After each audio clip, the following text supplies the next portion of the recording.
Lección 14. La monarquía medieval. Concepción Gómez Roán. Introducción, el debate sobre la monarquía y el Estado medieval.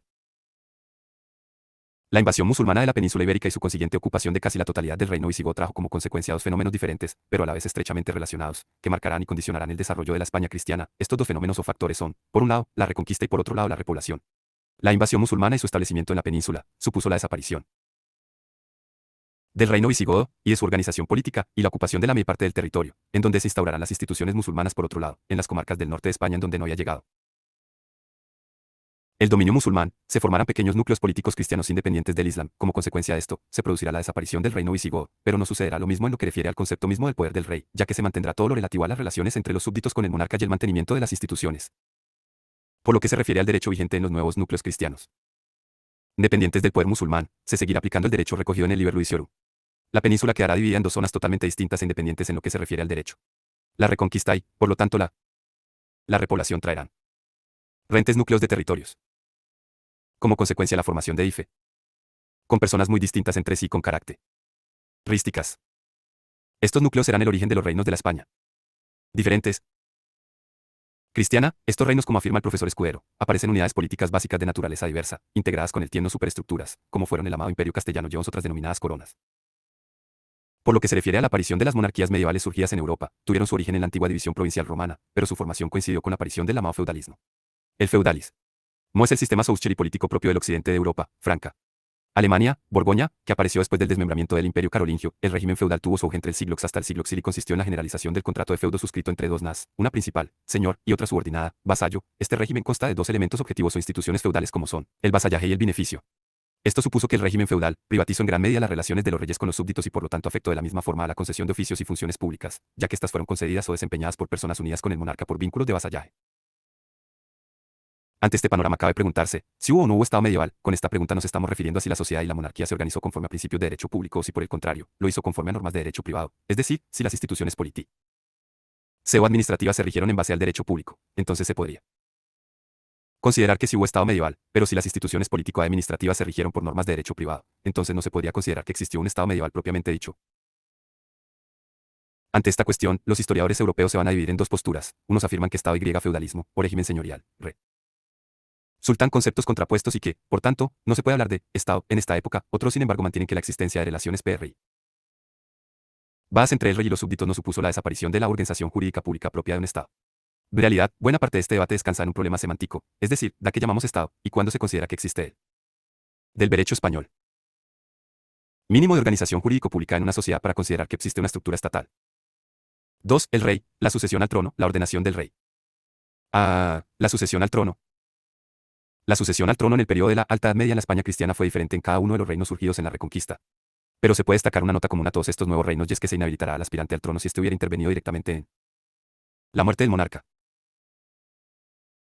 Por lo que se refiere al reino asturleonés, la forma de sucesión al trono fue electiva en un principio, pero con el paso del tiempo se transformó en una monarquía hereditaria. Desde la elección de Pelayo como rey de los Astures, su estirpe cobró tal prestigio que las siguientes elecciones recayeron sobre su familia. Fue esa costumbre la que provocó que con el paso del tiempo, la monarquía se convirtiera en hereditaria. En el reino asturleonés la elección la realizaban los magnates tanto seglares como eclesiásticos pertenecientes a la Asamblea Palatina o Palatium.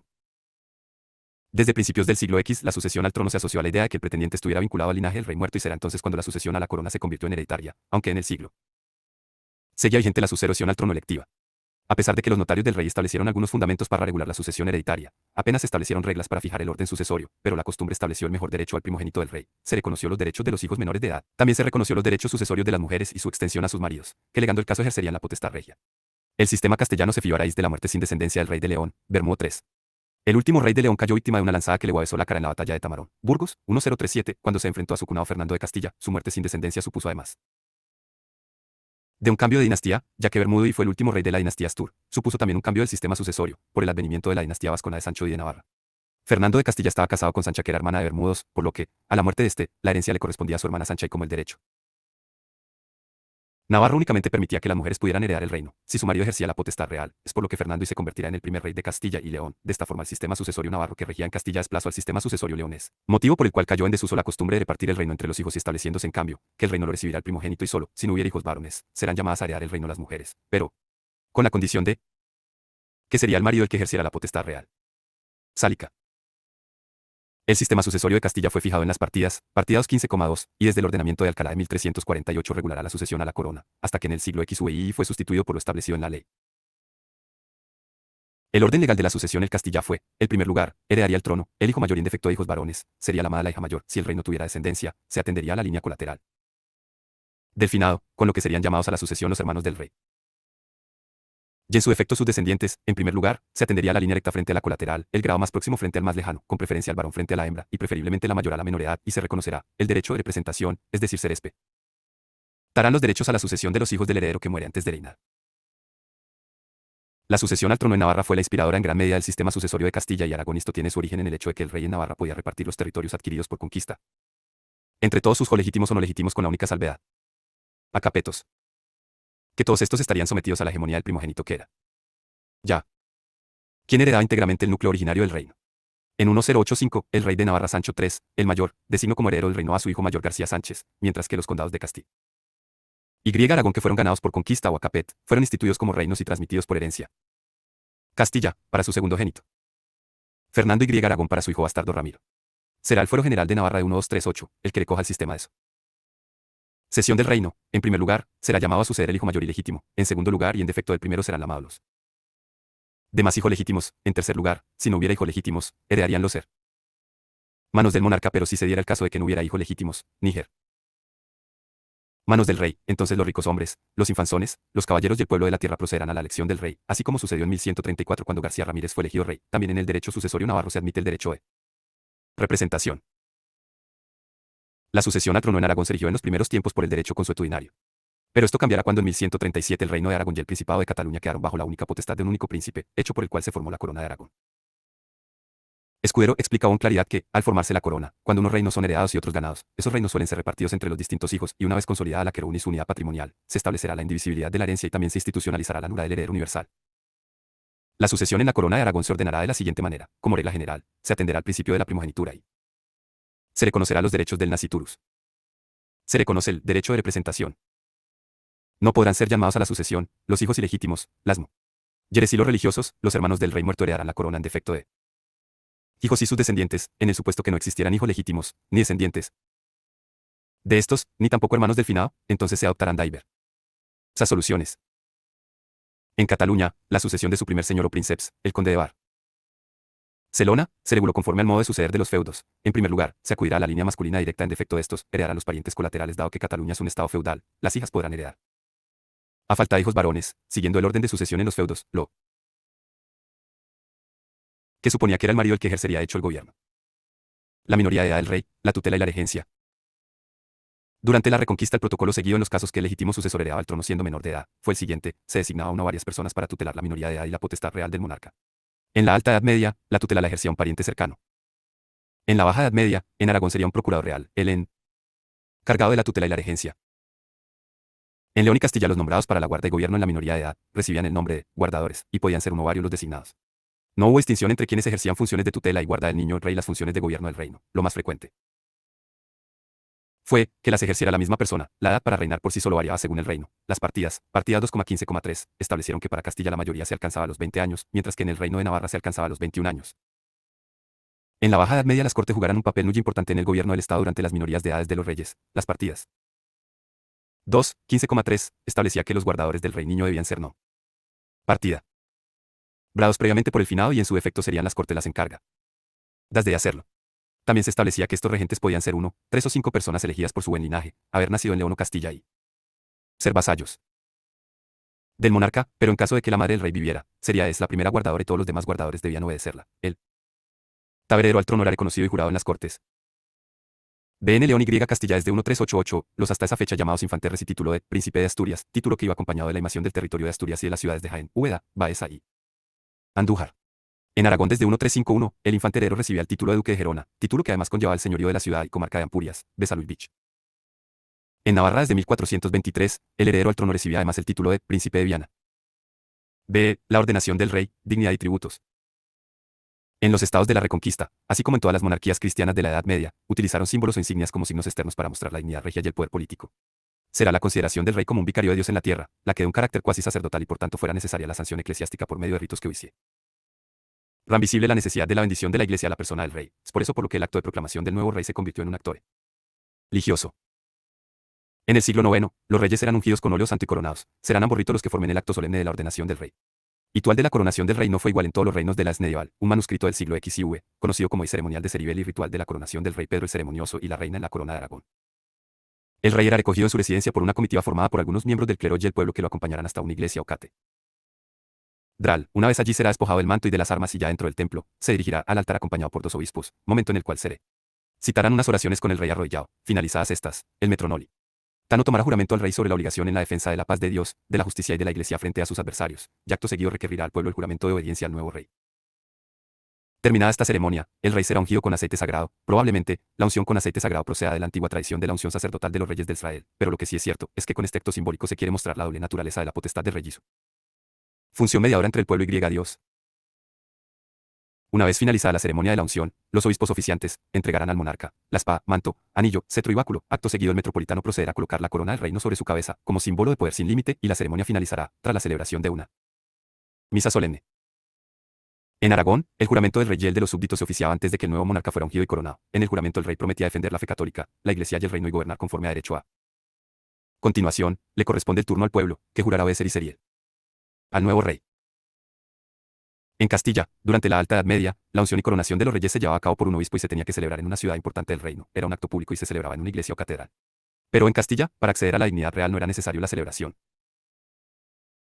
de la consagración y la coronación, y es quizás por ese motivo por lo que esta ceremonia dejó de celebrarse en la Baja Edad Media y por eso esta unción y coronación fue sustituida por un acto de proclamación o aclamación en el que se gritaba Castilla, Castilla por el rey, al tiempo que se levantaba el pendón real.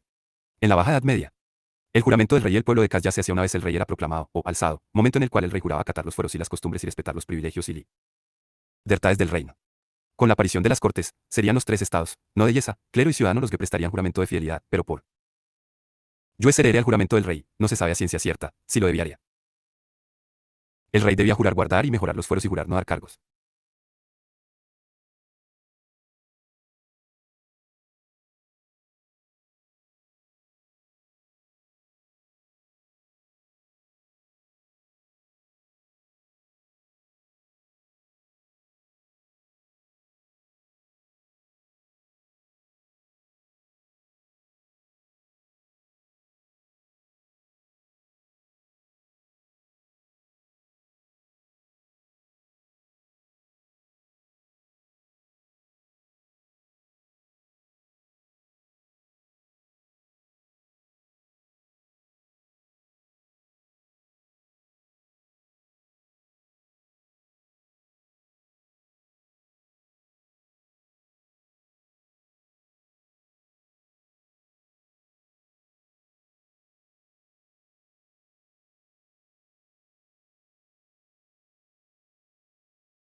Dar cargos. Guido el rey. Honores a los que no fueran naturales del reino y por último juraba no hacer guerra y paz ni tregua. El consejo de 5 ricos hombres, una vez finaliza el juramento, el rey era alzado sobre el pavés, al tiempo que los presentes al acto gritaban, real, real, real, y el nuevo rey subido en el escudo se debía balanzar monedas. Tras el alzamiento, el rey se ceñía por sí mismo las nada y acto seguido 2 ricos hombres le juraban fidelidad en representación del reino. 3. Derechos y deberes de los súbditos. El poder del rey tenía como finalidad primordial el gobernar con justicia, mantener la paz, la defensa de la iglesia y la defensa de la justicia. En definitiva, el rey estaba obligado a proteger a la población en general, es decir, debía velar por las personas que habitaban sus dominios, así como defender los bienes de estos, pero más en concreto debía defender a los más débiles, los pobres, las viudas, los huérfanos o extranjeros. Pero también tenían la facultad de poder hacer caer en desgracia a toda persona que le incomodara y para ello tenían un instrumento de poder muy grande conocido como la ira regia, que facultaba a los monarcas a poder quitar de en medio a quien le placiera. La ira regia era un instrumento de poder incuestionable, ya que a través de ella el rey sin apenas impedimento alguno podía considerar a cualquier súbdito o vasallo enemigo suyo y esto suponía que podía decretar su destierro del reino y confiscarle sus bienes. Los poderes del rey. Rey se podrían resumir de la siguiente forma: derecho de hacer la guerra y la paz. Como jefe supremo del ejército del rey, pudiendo poder militar como o que en cualquier momento a sus súbditos y vasallos a la hueste. Potestad legislativa para decretar leyes de carácter general para todo el reino. Potestad judicial, el rey administra personalmente justicia, facultad para nombrar y poner a los oficiales públicos. Además de la competencia en la administración de la hacienda, derechos privativos del rey sobre determinados bienes o derechos de índole económica y financiera, como fueron las regalias, el rey tenía derechos sobre las aguas, las fuentes, los montes, los prados, la caza, la pesca, las minas, las salinas y la acuñación de la moneda. Líos, facultades en materias eclesiásticas, derivadas por su participación activa en la restauración de la organización eclesiástica en los territorios reconquistados al Islam, como fueron por ejemplo, elección de obispos, elección de nuevas diócesis o la facultad para convocar concilios. Como todos estos poderes y facultades estaban dirigidos hacia sus súbditos y a sus vasallos, el rey estaba obligado por juramento a respetar el ordenamiento jurídico y la justicia del reino. Y de la misma forma, los súbditos están sujetos al poder del rey por el juramento que deben manifestar ante el monarca de forma individual o a través del homenaje celebrado en las cortes ante el nuevo rey. Por lo que se refiere a los deberes de los súbditos, estos deben obedecer al monarca y acatar sus mandatos. En cuanto a los derechos de los súbditos, los decretos del 188, que fueron concedidos por el rey Alfonso IX, en los que reconoce una serie de garantías importantísimas a sus súbditos, son considerados como una Carta Magna Leonesa, por el hecho de que en estos decretos protegieron y tutelaron importantísimos aspectos de la vida de los súbditos, como fueron que nadie pueda ser llevado a juicio sin causa prevista en los fueros. Se establece el compromiso de que las denuncias deberán ser previamente probadas, para que se pueda proceder contra el denunciado. Esta garantía llegó a permitir incluso que el interesado pudiera tener audiencia ante la curia regia. 0. Por ejemplo, la tutela de la inviolabilidad del domicilio. Aragón. En la Baja Edad Media, los derechos del hombre no vienen tutelados de forma individual, como ocurrió en los decretos de la curia regia reunida en León en 1188, porque en estos territorios, sus derechos vendrán tutelados según el estamento al que se pertenezca. La Corte de Zaragoza de 1283 otorgaron una serie de disposiciones en el llamado Privilegio General de Aragón, en las cuales no se establecieron ningunas garantías a los súbditos, sino que lo que se reconoció dentro de ese privilegio fueron los fueros, usos, costumbres y libertades de los nobles y ciudadanos del Reino de Aragón, Valencia, reconociendo de este modo a los súbditos participar en el gobierno a través de su participación en las Cortes o el derecho que los ciudadanos en unión a la nobleza fueran consultados en asuntos de interés general y en asuntos de guerra. Este mismo año, en 1283 en las Cortes celebradas en Barcelona, se reconoce el derecho de que los catalanes se reunieran anualmente en Cortes y que el rey no pudiera legislar por sí solo, sino que tendría que hacerlo en unión de las Cortes. García de Valdealle ya no al estudiar los derechos recogidos en los fueros locales, en los privilegios de clase y en los decretos en general, hizo la siguiente clasificación de los derechos de los súbditos: defensa y protección de la condición de súbdito. El rey debe defender a sus vasallos, derecho a sentencias legales, derecho a ser juzgado por tribunales competentes, derecho de asociarse en cofradías, juntas, uniones o hermandades, limitación de determinadas cargas y servicios, derecho a adquirir el estado de libertad civil, cuando los siervos y colonos eligen la protección de algún estatuto jurídico privilegiado de una ciudad. Libertad de poder elegir libremente el domicilio, aunque esto no sucedió en todos sitios. Protección contra el encarcelamiento. 4. Coronas imperio. En un principio no existió un concepto preciso de rey. El monarca no figura como rey de un preciso reino, sino como rey de los pueblos que están sometidos a su persona. El reino se constituye mediante agregación de territorios pertenecientes al mismo príncipe. El mantenimiento del poder sobre estas tierras bajo una misma autoridad, el rey, lo que consolida el concepto de lo que hoy entendemos por reino. El reino es, pues, una unidad política indivisa y autónoma. Se pueden distinguir dos tipos de reinos, de abolengo, que son los heredados por el monarca y por tanto constituyen un patrimonio sujeto a los principios sucesorios, ganados, son los obtenidos o conquistados por el monarca, el cual puede disponer de ellos libremente, aunque si no lo hace en vida, a su muerte se convertirán en reinos de abolengo y su sucesor no podrá enajenarlos. La corona es la unión política, no necesariamente unificación administrativa, de los reinos y señoríos pertenecientes a un mismo príncipe, que tiene su propia personalidad jurídica. La corona de Castilla surge cuando en 1230 sea la unión de Castilla y León, bajo el reinado de Fernando y el Santo. A esta corona se incorporan en el siglo XI por conquista los reinos musulmanes de Andalucía y Griega Murcia. Más tarde, en el siglo XV se incorporaron las Canarias, pero en este caso, hay diferencia de lo que sucederá en Aragón, estos territorios incorporados no mantendrán una personalidad jurídico-pública diferenciada, dado que no subsiste los reinos como tales. La corona de Aragón está compuesta por diferentes territorios que conservarán sus propias instituciones. La corona de Aragón surge en el siglo XL, cuando se dio la unión del reino de Aragón, el Principado de Cataluña, el reino de Valencia y el reino de Mallorca, bajo la dirección y reinado de un mismo soberano. El imperio también es una superestructura que reúne diversos reinos y otros territorios con naturaleza diversa. En Europa, el imperio surge cuando algunos reyes se convierten en vasallos de otro rey, que aparece con el título de nerador, por tener una especial dignidad, ya al que se le reconoce un especial poder sobre los otros. La España medieval, algunos monarcas de León y Griega Castilla tomaron el halo de emperadores y alguno como Alfonso I llegó a ser coronado empera. Y la idea de la existencia de un imperio castellano-leonés surgió de la connivencia que existía entre los reyes leones de herederos del reino visigodo de Toledo y por ese motivo gozaban de una cierta superioridad jerárquica sobre todos los reyes de la península y es por eso que se titularon emperadores. De igual manera que sucedió en Europa con la existencia de emperadores lingios y alemanes. El imperio hispánico desaparecerá en el siglo XI con la muerte de Alfón. Fundamentos, naturaleza y limitaciones del poder del rey. Al referirnos a los fundamentos y naturaleza del poder del rey, nos estamos refiriendo a cuál fue la teoría política medieval que argumenta que la forma política de gobierno en todo el occidente europeo y en la España cristiana fuera la monarquía o lo que es lo mismo, cuál fue la doctrina medieval en España que justificó el poder supremo del rey sobre el territorio y sus súbditos. La monarquía como forma de gobierno tuvo como base doctrinaria la inspiración cristiana defendida por San Agustín y el aristotelismo político de Santo Tomás de Aquino, por la cual el rey recibe el poder directamente de Dios, pero este poder le será entregado de forma temporal por el Papa y será el pueblo el que le confíe el desempeño de dicho poder y por este motivo, el pueblo estará legitimado a controlárselo o a retirárselo. La doctrina católica va a fortalecer la autoridad del monarca, atribuyendo un origen divino de su poder, proporcionando así una imagen venerable de la figura del rey, aunque estos lo harán como meros administradores de dicho poder. Pero ¿y el poder del rey tenía algún límite? En opinión de San Isidoro de Sevilla, el monarca estaba sometido al respeto de las leyes y tenía un poder limitado, en tanto en cuanto debía ejercerlo con rectitud, para el bien de la comunidad y no podía utilizarlo en uno su propio provecho. Al rey le correspondía poderes legislativos, ejecutivos y judiciales, es decir, su poder estaba limitado a la hora de gobernar, porque debía consultar a las juntas de nobles y eclesiásticos y debía contar con la cooperación de Cortes. Pero si el rey no gobierna conforme a derecho y comete abusos bien hubiera accedido al trono de forma ilegítima o violenta, se convierte en un rey injusto y por lo tanto en un tirano, y entonces el pueblo podría ejercer el derecho de resistencia. Pero este derecho de resistencia en la España media no justificaba el derecho a deponer al tirano o el derecho a darle muerte. En el Código de las Partidas se contemplará la posibilidad de amonestar al rey tirano, pero ¿quién debe y puede amonestar al tirano? Según un pensador medieval llamado Raimundo Lulio, esta tarea le correspondía al confesor del rey. La limitación del poder del rey viene estrechamente relacionada con una concepción pactista del gobierno del reino. La monarquía pactista significaba que el poder del rey estaba sujeto a sus súbditos, por el compromiso que se establecía cuando el rey juraba gobernar con justicia, respetar sus leyes y costumbres, al tiempo que los súbditos le juraban obediencia. Esta idea de monarquía pactista se dio como resultado de un pacto tácito expreso entre el rey y su pueblo y esto implicaba que la obediencia de los súbditos quedaba supeditada a que el monarca respetara los fueros, libertades y derechos del reino. Este pacto que condicionaba la fidelidad de los súbditos no se manifestó de igual forma en todos los reinos de la península. En Castilla, el espíritu del pacto no aparecerá hasta el siglo XIL, será en las Cortes de Ocaña de 1469 en las que se estableció que el rey Enrique I estaba obligado por contrato callado a gobernar con justicia a su pueblo, las que den origen a un contrato tácito entre el rey y sus súbditos. En Navarra la subordinación del pueblo al rey queda supeditada no solo a la obligación que éste tenía de no vulnerar los derechos y libertades del reino, sino que se estableció que el rey induso debía mejorarlos.